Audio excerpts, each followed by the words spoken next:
Welcome to the Sales Development Podcast, the only audio forum focused and dedicated to helping sales development professionals get better at their jobs and push the practice of sales development forward. This is a place for practitioners in the trenches every day getting it done, whether they're called SDRs, BDRs, ADRs, or others. It's a team charged with creating pipeline out of inbound lead activities and outbound approaches. My name is David Delaney, and I'm the host of the Sales Development Podcast. If you've got subjects you'd like to hear covered on the show or guests you'd like to hear from, hit me up via email at david@tenbound.com or LinkedIn or Twitter, or be sure to subscribe to our podcast on iTunes, Google Play, YouTube, or wherever you found us.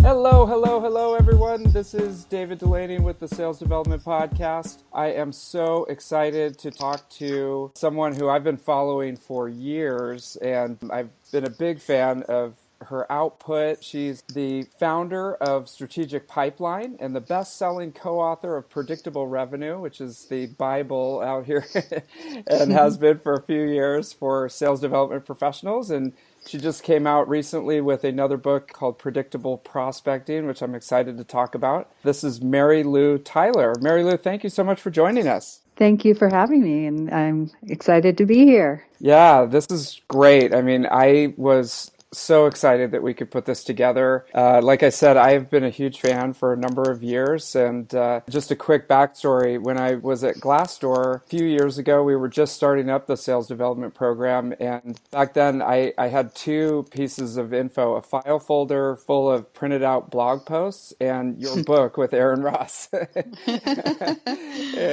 and a few years later, they're still running the program and it's going great. So really appreciate all the work that you do for the community. Oh, it's my pleasure. I've been doing this myself for going on 30 years now. Before the internet was quote unquote invented, and before we had cell phones, I was prospecting. So I've seen a lot of changes over that time. Nice. I want to go into that evolution, and that's a great segue, because tell us a bit about your background. If people haven't read the book, if they're not following you yet, how did you come to be a thought leader in this space? Well, it all started back when I was involved with selling into large call centers. And at the time I was involved in sales, the way we generated appointments and first meetings was exclusively by the use of the telephone and direct mail. So a lot of what I did was maximizing the return on effort in combining those two modalities, and really got good on the phone. I ended up having a 250-seat call center where agents were just making calls and setting appointments, and we got paid every time an appointment was generated and kept. So that's like the SQL, sales qualified lead, to the SAL, sales accepted lead. So I got really good at that and loved it. And then fast forward, was in the industry consulting for a number of years. I got a client, a startup up in Seattle, who asked me to come in and do the internet thing for lead generation, is how they described it. And I'm like, okay. So I tried to apply my telephony knowledge and the knowledge of direct mail, and we started working on the email systems. And then I had the opportunity to listen to a webinar that was put on by, I think it was the lead generation for the complex sale. So Brian, I think his name is, his guest was Aaron Ross. And so when I heard that webinar, it resonated with me. I thought, this guy is doing what I know how to do for the phone, but for the internet and for email. So I chased Aaron down. And that was, I think, in 2006 or something. It was early on, mid-2000s. And we got to working together, and I pushed and pushed to try to get the framework in so that it was really operating at the same level I was used to with the telephony side. And at the end of it all, we looked at each other and like, we should get this book out for people, because this is a great process.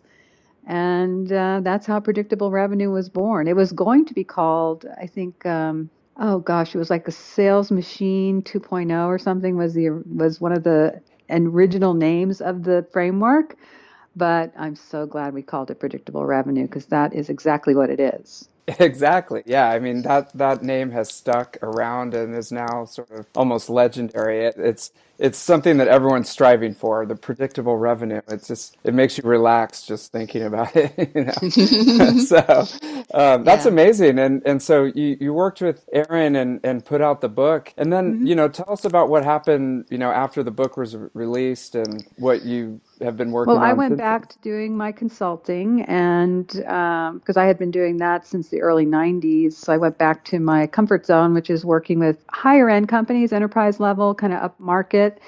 And I started getting in the field and looking at putting in these systems and frameworks using predictable as the baseline, predictable revenue. And I discovered we were having issue with some of the way that the framework was being implemented. A lot of people in my world were doing the precursor to what they're calling now account-based selling. So there was a lot more complexity in the networks I was working on. There were a lot more touch points. A lot more people showed up at top of funnel. It wasn't really following leads, it was following accounts. So I just really needed to take a good hard look at the framework. And the result of that 5 years of field study with multiple clients was the impetus to create the new book called Predictable Prospecting. Yes. Okay.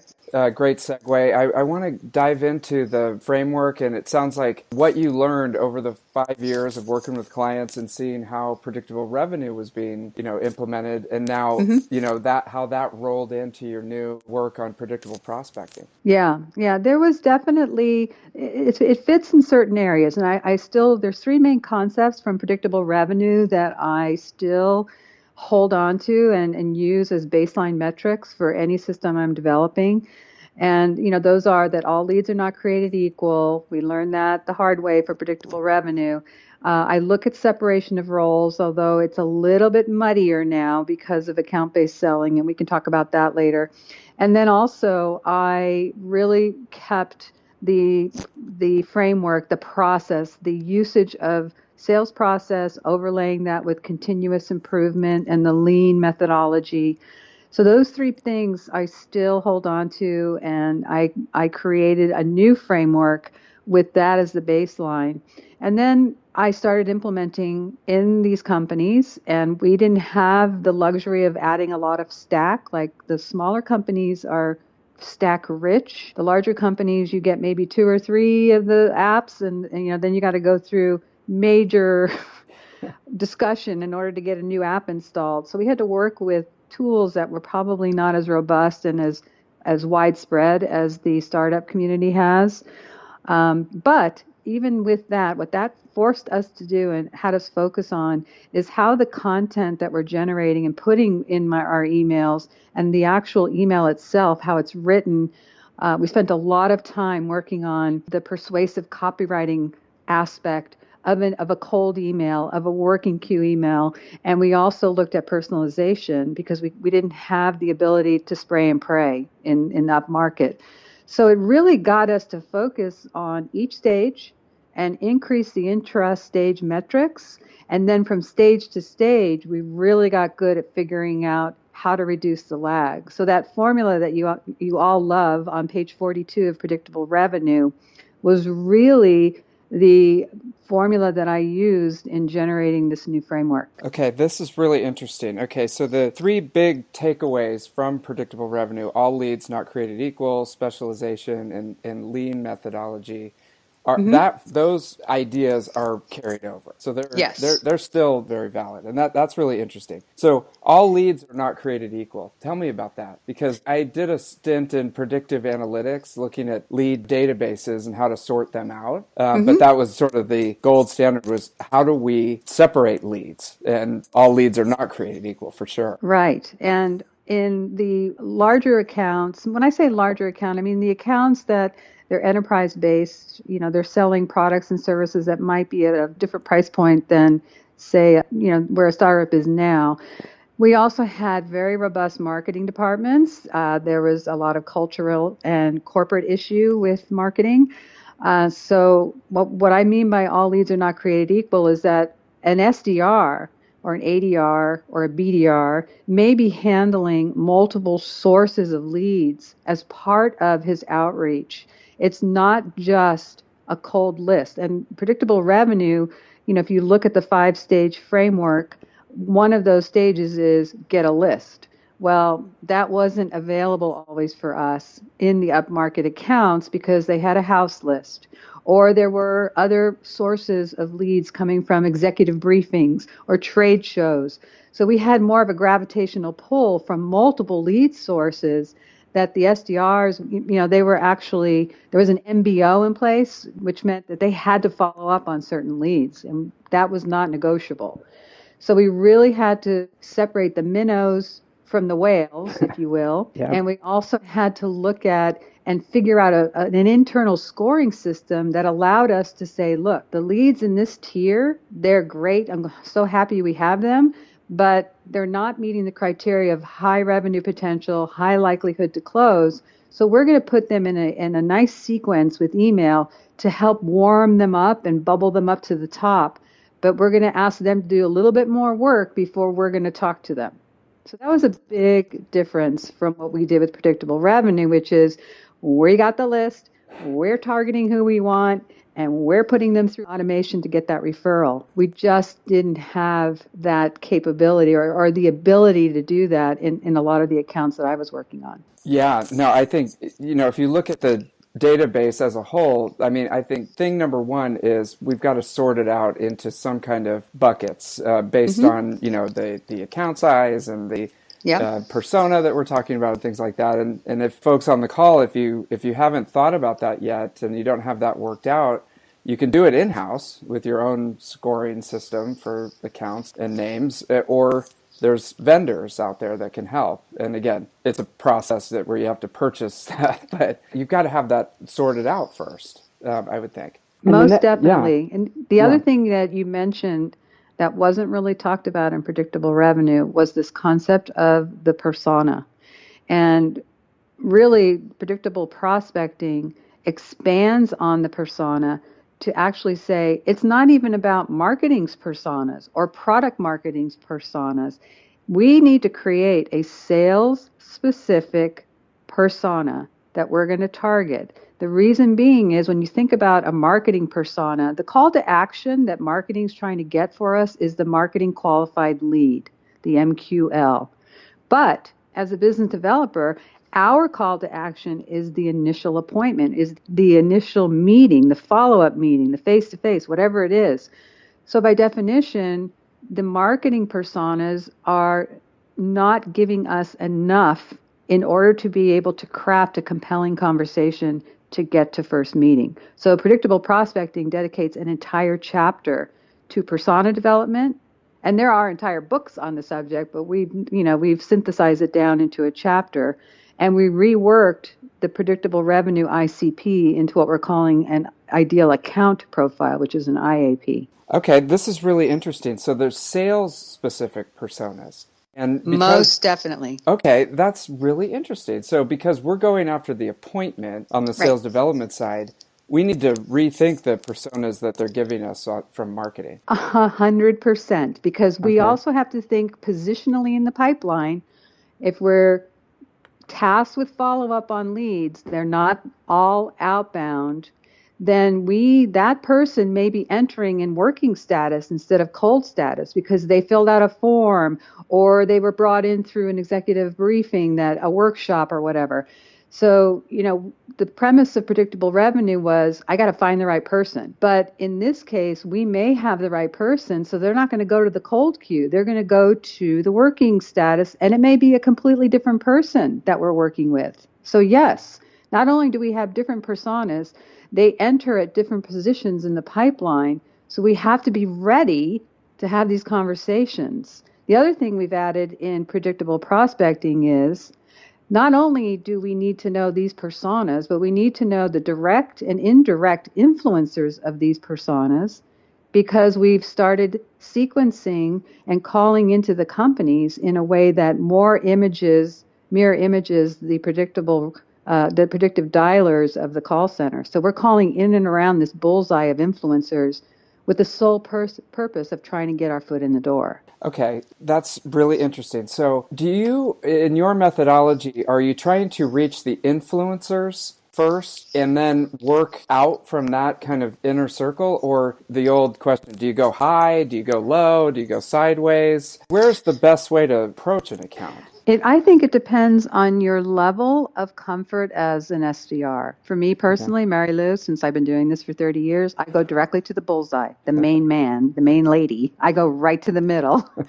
But if you're just starting out and you're starting to get your feet sort of, equilibrium set, you may start in the outer ring and look at indirect influencers for warm referrals and then work your way in. But the bottom line Is your sales development program firing on all cylinders? Are your people, processes, and technology aligned to get you the appointments, pipeline, and close one you need to be able to hit your goals? Finding experts in the field of sales development is a real struggle, but you have to hit your pipeline numbers today, not sometime in the future when you can step back and take a wider look at your program. Tenbound is ready to help. Head over to tenbound.com for more information and to sign up for a free assessment of your current program. That's tenbound.com. you want to talk to whoever is going to be that person who will either refer you to a meeting, refer you to the person you want, or the person themselves. So you got to be smart and strategic about how to work that bullseye based on the account that you've profiled as high probability of closing with high revenue potential. It's really on an account by account basis, depending on whether if you're working dissimilar accounts, then you've got to kind of put your stake in the sand and say, look, I'm going to call the direct influencer ring. And then when I feel like I've got enough information, I'm going directly to the source. Or if you're like me, who's been doing this for a while, you know the issues, you're pretty darn sure what's challenging them, what the outcomes they're looking for, how your product is positioned for that. And you can immediately speak to them level to level, peer to peer, colleague to colleague, in order to convince them that the best thing for them is to let you in to talk about how you're going to transform their world. Right. And so, thing number one, prioritization of the accounts, and then based on your experience, prioritization of the personas, and then your comfort level, based on your business acumen. A lot of the people on the call have just been in the business world for a couple of years, so it might take a while for them to get to that level. And then the second point that you've brought over from your original work was the specialization. Kind of segues into that. Are you still a believer in specialization of the sales development and the sales team? That's a really good question, and it's philosophical and it's cultural. Okay. There are some companies where you can speak to your blue in the face and they're not going to let their folks not prospect. So what I do with those clients, I said, okay, fine, let's give them their top 20 core accounts, and they're going to go ahead and prospect into those top 20, but let someone else handle second and third tier for them, warm up the chill, get them to a point, serve up the appointment, and then do a nice handoff a la predictable revenue. There's also, though, what I'm seeing is the separation of the SDR role. And this is based on account-based selling, is that we're now seeing an SDR that may take it into the pipeline to get the first appointment, or there may be an SDR that takes it all the way through qualification. Like that's how predictable revenue was written, to get them all the way through to the SQL, sales qualified lead, and then do the handoff. But we're seeing that some people are stopping at the meeting. So they get the meeting, the AE comes in, and then they're done. So there's a little bit of a separation even in the SDR role as to, SDRs who are just learning the ropes, and then more seasoned SDRs who may even stay in the role forever. I've had some clients who have been in the SDR role for 10 or more years, but they take it a lot further into the pipeline. The candidate profile doesn't necessarily have to be someone who's fresh out of college and looking for their first job. Some of the best SDRs that I've worked with have been lifers. They just love the job. They love talking to people, and they're really good at it. And that's what they love to do. So I would definitely say give anybody a chance if they can do the job and they want to do it. Now, what about specialization going a little deeper on the SDR side. Do you think that a hybrid SDR is kind of the way to go? So they're handling inbounds and they're going outbound. Do you separate those? Well, that really is a volume decision. And the predictable revenue formula, I think, still holds in a lot of cases where if there are 400 inbound leads coming in on a month, then that does require one person to do the job. If you have less than that, then you got to really focus on your day in the life, because for outbound to work, the most important concept is block time. We've got to sit down and we've got to make phone calls within a block, and we're single tasking. That is one area that I press on still to this day, because it works, and it's worked for years. It worked in the call center. It works here. You cannot make a phone call, then do email, then check your text. No, you get on the phone and you call your top 20 or whatever it is you have in your calling list, and you do not surface again until you're finished with that. And that is a habit that if you just do that, you will make your quota. You will go to President's Club. You will go to the Mediterranean with your wife or your kids or whoever and have a great time, because you have allowed yourself to be systematic and habitual in making phone calls. Now, when you're following up on inbound leads, like I do, this is my role. I'm a split. I spend Tuesdays and Fridays with block time on outbound. And that's enough for me to generate the number of qualified ops that I need and want per month in order to keep my revenue where I want it. So I think it's a matter of looking at inbound lead flow and also really being focused on your day in the life. And we have modified the day in the life a little bit in predictable prospecting because we're seeing a lot of the blend of inbound, outbound, and other leads coming in. Yeah, there's a couple things that brings to mind. I love the blocking. I mean, you've got to singly focus. I think there's a billion distractions that can come up.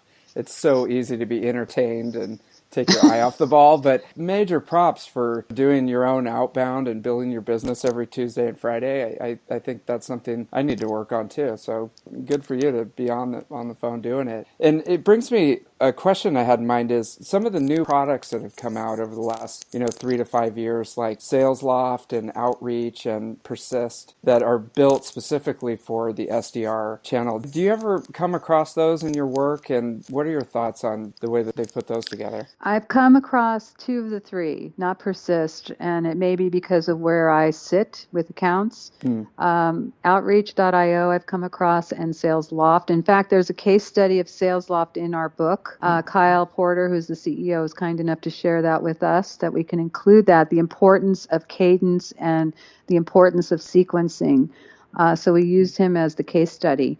But I think what's great about those tools is that, think of, spinning plates. A friend of mine used to say that. You start spinning a plate at the beginning, and by the time you get to the end, the first one is just, you got to go back and spin it again. That could be what your queues look like with follow-up on email. You get lost because, remember, we're doing 8 to 10 touches now with the sequencing methodology, whereas predictable revenue, that 7 to 9% response rate was based on emails 1, 2, and maybe 8. The first and second email going out, and then maybe nothing happened after that. But now we're doing a defined number of emails. We're doing conversion rate optimization on everything now. And so there's a lot going out. And still, we have to do our 250 net new a week if we want to get 8 to 10 opportunities a month. That's still the predictable revenue waterfall that I follow with all my clients as a baseline.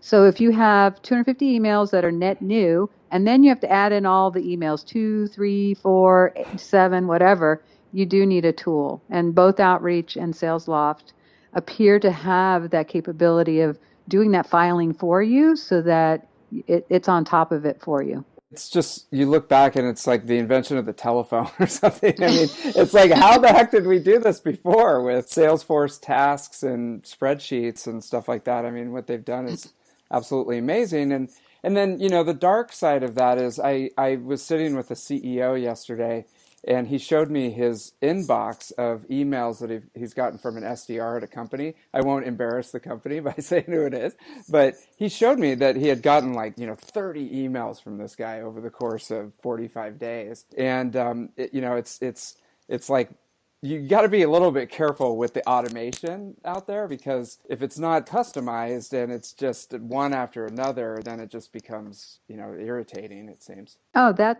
for sure. And that's why Yeah. the newer frameworks, mine included, Mm. really look at the persona. And we really focus on, how does this person want to be sold to? And the other thing I teach my folks to do is, when you hit that send button, are you convinced that you're transforming your persona's world with the information provided in this email? If you're not, don't send it. And we set up the sequences that way as well. So this is great, because the third pillar that came through from your predictable revenue years was the lean methodology and the consistent improvement. So how are you implementing that now with your clients, or how are you seeing that play out as you put in the new predictable prospecting models? Well, we first look at, like, picture the United States, right? The United States has states. There are cities within the states. There are neighborhoods within the cities. There are streets within the neighborhoods, and there's houses on the streets. That is the pipeline. So we tackle it in that fashion. We first look holistically at the entire pipeline, and we map out those metrics that allow movement forward or movement out. Because what we're looking to do is maximize the return on the effort and also to reduce the lag. Then we take each station, which is like each state, and we basically take each stage and look at intra-stage metrics that, once again, allow us to do forward movement, but they're not allowing us to go from stage to stage because we haven't completed all that activity. What this all boils down to is that we are constantly improving not only the stage itself, but the movement from stage to stage, so that we can constantly eke out just a little bit more improvement and reduce the lag in the pipeline. This also necessitated a way for me to put together conversion rate optimization for the emails, and how we look at the emails, what's a statistically relevant sampling, so we can say, you know what, it's time to change the subject line, or you know what, it's time to change the first paragraph. So I put together a whole process for that for my clients. Okay, that is really interesting. So you have to take a step back, get a wide view, look at the entire map of the United States, right, Right. in your analogy. And then you know that based on the funnel, there's metrics moving forward and there's metrics moving backwards. And you are constantly refining those down. And you've built a process out to help your clients with that. And we use the rule of one for everything we do. So, for example, if we're doing an email, we change one thing. It's tempting to want to change the click-through or change the the body and change, let's change the subject line. No, we do one thing at a time. This is from my direct mail background. One thing at a time. Everything is coded, so we know which email was changed, what was changed within the email, and we're able to look at statistics and metrics for each email performance. Why is this important? Because if we discover email number 3 with this particular pain theme is allowing us to get meetings, we're going to want to bump that email up to maybe email number 1 slot, because that means theoretically we can reduce the lag. That's how scientific we get when we enter that optimization stage in order to reduce the lag in the pipeline and increase the velocity. Okay, that is really interesting. Something that you said, everything is coded. Yeah. It's from engineering, right? You can't manage it if you don't measure it. Yeah, and I'm a software engineer. I was That's right. brought up through the engineering background, so my natural inclination is, if it's done more than once, you probably can program it. And so that and direct mail. Direct mail, we didn't have the luxury of just letting things fly. We had to measure everything right down to the penny. And that is how I approach my strategy for email engines. Same way. Email engines, you could take it to voicemails, you could take it to live Yep. conversations to some Yes, extent. we do. We Yeah. do scripting. The Hmm. scripts are all coded and the voicemails are all coded. Okay, Yes. that is amazing. Okay, so applying engineering principles to sales and sales development. You hear Hmm. about it, but I think, and it's actually another question that I had. Say you're an SDR manager or you're an SDR who wants to get into management, and you're looking at this and going, okay, there's a lot here. There's the architecture of building the program and the pipeline, and then there's the optimization. Now I have to become an engineer. Where do you start as a new leader or someone just trying to get their arms around the program? Well, luckily, because you have a pipeline, it's like an assembly line. You have to look at it that way. And along the assembly line, there are intelligence stations. So you graph out those intelligence stations, where they're at, and you start focusing, rule of one, focus on one first when you've kind of got that one going so it's not gunky and, full of just yucky stuff. You move on to the next one. And you just systematically do that. You can't possibly hit everything at once, but you can focus on one area and get it running to the point where you're like, okay, this is good. Time to move on. We'll come back to you later. And that's how I do my entire framework. I mean, there are 28 steps in the framework that I've developed between predictable revenue and predictable prospecting. They're in a table of elements. They have rows and columns. Everything is in order, and we go through the order with clients. So it's not, it looks daunting at first to see these 28 blocks. Oh my gosh, Mary, what the heck is that? But then when we start working it, it makes perfect sense. And because one thing feeds on another, so everything on the row has to be done in order. And then multiple rows we can attack at the same time and still have a good outcome. Okay, so don't get overwhelmed. Break it out. Make Yep. a make a framework. And I love the rule of one. It's okay. We're Yes. not going to try to fix every problem that we have on the SDR team No. at the same time. We're going to just focus on this one thing, make sure that it's good, and move on. And Excellent. the easiest way to think about it for those who are out there is draw a matrix. So draw, an X or a box or whatever, and you have 4 quadrants. The first quadrant is it's low level of impact and it's really hard to do. So what does that mean? Forget it. We're not going to do that one. If it's low level of impact but really easy to do, then it's a medium. Okay, we may consider that. The best one is if it's an easy to do and it's a high level of impact. So just rate all the things you have to do in a quadrant and focus on, just like predictable revenue, we're focusing on high revenue, high likelihood of closing. Here, to make changes in optimization, we're looking at easy to do, high level of impact. Nice. I love that matrix. I mean, you could use that in a lot of different, you could use that in your life, right? You could take that out of the sales world and put it in your own life and go, okay, let's really figure this out. So, and then you're not wasting time on things that have a low impact, right? Exactly. Our Yeah. mantra for predictable prospecting is to maximize ROE, return on effort. It's Yeah. all about us. It's all about reducing our stress and really being strategic in picking our battles. And the rule of one is one of those rules that says focus on the highest degree of impact that you can make, that it's the easiest to do, and then just, notch them off as you go. Same thing with learning how to get better on the phone, role playing. Practice one objection once a week, or stand in front of a mirror, or bring your friends to the bar and rehearse with them, whatever it is. But you're going to get better and better the more that you practice things. And it's the same thing with this. If you're constantly looking at it, you're going to see areas of sluggishness, of gunk. It's a pipeline. It gets full of gunk every once in a while. So you have to really kind of look at that, but only attack it one at a time. Excellent, excellent. Okay, good. So now you've got this book that sounds amazing. What are you working on right now? Are you still doing the consulting? I know you're doing your own prospecting. So what's going on right now for you and in the future? Well, I'm doing consulting because I love my clients and they challenge the heck out of me. So that keeps me fresh, keeps me true to my craft. So I do that. I have the book now, but what I'm discovering is there's this gigantic, like, I don't know, crevasse between people who have the book and my consulting. So I'm dabbling in training and online classes. I have right now 60 brave souls who signed up for a class that I'm teaching once a week on predictable prospecting.